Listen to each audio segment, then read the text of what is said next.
Kelly Orchard here on Mustang Monday. Welcome back. Today I have another badass guest. He's another certified badass as far as I'm concerned. Frank Donahoe with a badass tip from the streets. What do you have to say there, Frank?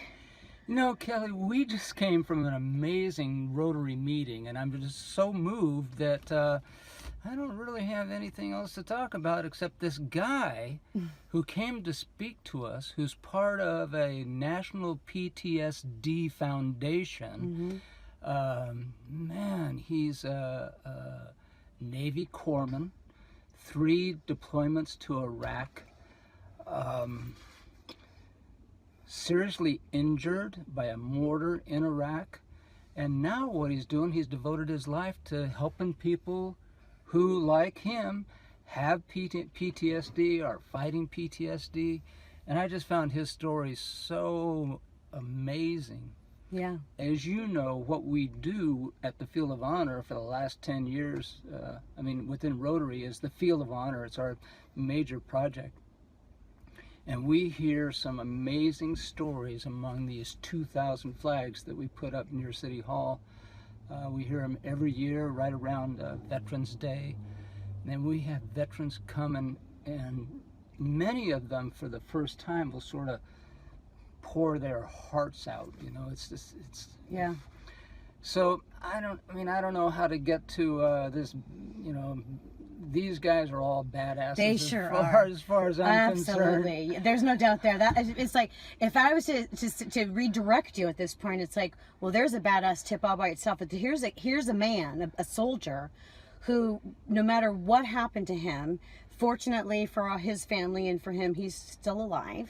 But he hasn't given up. He keeps doing, he's giving more than he's getting back. And that's pretty badass. Yeah. Wouldn't you say? Absolutely. So I would just say that this was a very appropriate badass tip. It's like, I mean, the whole idea of what a badass is that you've never given up. You've been through the struggles of life, the storms of life, and here you are, you're still standing.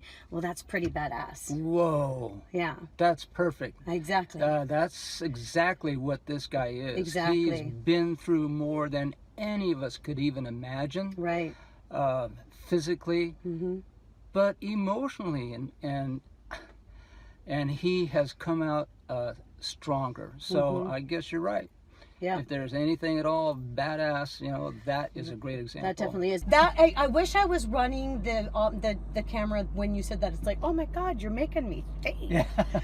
Hey everybody, Kelly Orchard in my Mustang again for Mustang Monday here with Frank Donahoe, who is one of my Rotary colleagues. And I got you in my car a couple of weeks ago, and it was so hot that my recording device, which is my phone, just shut off, and we didn't get to finish it. So I had to get Frank back in the car, and now he's like, I don't know what to talk about because the last one was so good. And it was, and I'm still going to figure out a way to use it. I'm just going to splice some stuff together, and we're going to use it talking about the soldiers. And then today we had something, but like a speaker contest from high school kids, who our Rotary Club supports, and they get an award for winning. Okay, they're high school kids, but they were both 10th graders. I know. And these are barely high school. They're babies. Kids. They're babies. That are way smarter, way more capable than I ever was at their age. They were very, very impressive today. So one of the ladies talked about mental health and how it keeps getting swept under the rug. It's so important for us to it is recognize it. It is, and that's what I felt obviously very personally connected to her speech. It was on this reducing the stigma of mental health, and one of the things that she spoke about was the statistics. And I know statistics because I talk about them a lot when I do my classes. Is that, do you know that 25% of Americans struggle with depression, anxiety, or other mental health issues? And it's like, when you think of it, it's like 25%. Well, when you think about like a sales team or your team at work, and there may be 8 of them, that means 2 out of those 8 are really struggling and may not perform to the best of their abilities. They may be miserable, depressed, calling out sick, things like that. The statistic that she mentioned that really hit me hard was there are 3 times as many mental health people with mental health issues in prison than there are in mental health hospitals. Yeah. We are doing all the wrong things in helping treat and diagnose mental health. I mean, I know mental health. It's something that affects me personally, and I think this lady was just amazing in trying to bring that issue to the forefront, because we've ignored it or not treated it properly for I agree. For decades. A lot of it has to do with, the stigma has to do with shame based or embarrassed. Exactly. That the thing is that it's not your fault. I liken mental illness, is what we're talking about, like to having the cold and flu. It's not your fault that you have a cold or the flu. The symptoms include coughing, sneezing, body aches, high fever. So it's like, so what do you do when you have the coughing, sneezing, body aches, high fever? You take remedies. You drink water. You take medication. You go to the doctor, right? Well, same with like depression or anxiety. That results in crying, mood swings. It's like anxious activity. Nervousness, low confidence. Those are the symptoms. Okay, so what do you do with those symptoms? Well, you go seek mental health. You do some self-help. You do some self-care, meditation. So I'll tell you my story. Okay. At the peak of my career, I was a very successful young business guy, and I got this issue, and it's called agoraphobia. No. And for a time, I wasn't even able to leave the house, much less go into a store or drive on the freeway or drive over a bridge. I couldn't do those things. Right. So I got treatment. I actually went to see a psychiatrist. I got drugs to calm me down, and for many years, nobody knew. Yeah. I mean, like I said, I was at the peak of my career, and I was able to hide most of that from anybody who was around me, except my family.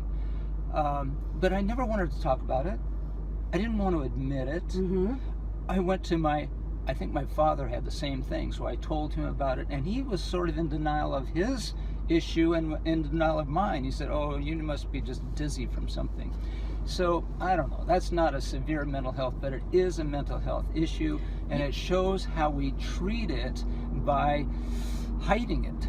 You're absolutely right. First of all, thank you for being so brave and just bringing it up here. Something I didn't even know about you. But agoraphobia is definitely a symptom of anxiety and depression, and it is treatable. And I think, and you discovered that. But then the other thing, the key point that you made, I was like, I didn't want anybody to know. Yeah. It's like, how many else of you are out there that you've got something going on and you don't want people to know about it? It's okay. Own it. Admit it. Get some help. It's all right. Yeah. We want to reduce that stigma because your symptoms were like, you're sneezing and coughing and you don't want anybody to know you have a cold. Right. It's just like that. It really is. It's not your fault. Get help. Just get help. Don't have a problem, acknowledging what's going on with you, because it's normal. Yeah, it's very normal. It's common. Most of us, like a third, you can either use the third of the population, statistics, or you can use the 25%. And the 25% they're talking about are not the ones that are incarcerated or, or looking for help. Those are the ones that probably goes unreported, and it is costing businesses and your relationships time and energy. Businesses that you lose money, relationships, they fail. And if you want to have a successfully badass life, look into that. Get some help. All right. So we're going to conclude this. Cool. Thank you, Frank, for joining me again. Remember, everybody, be bold, be brave, be confident, be badass. I'm Kelly Orchard. This is Mustang Monday. I'll see you next week.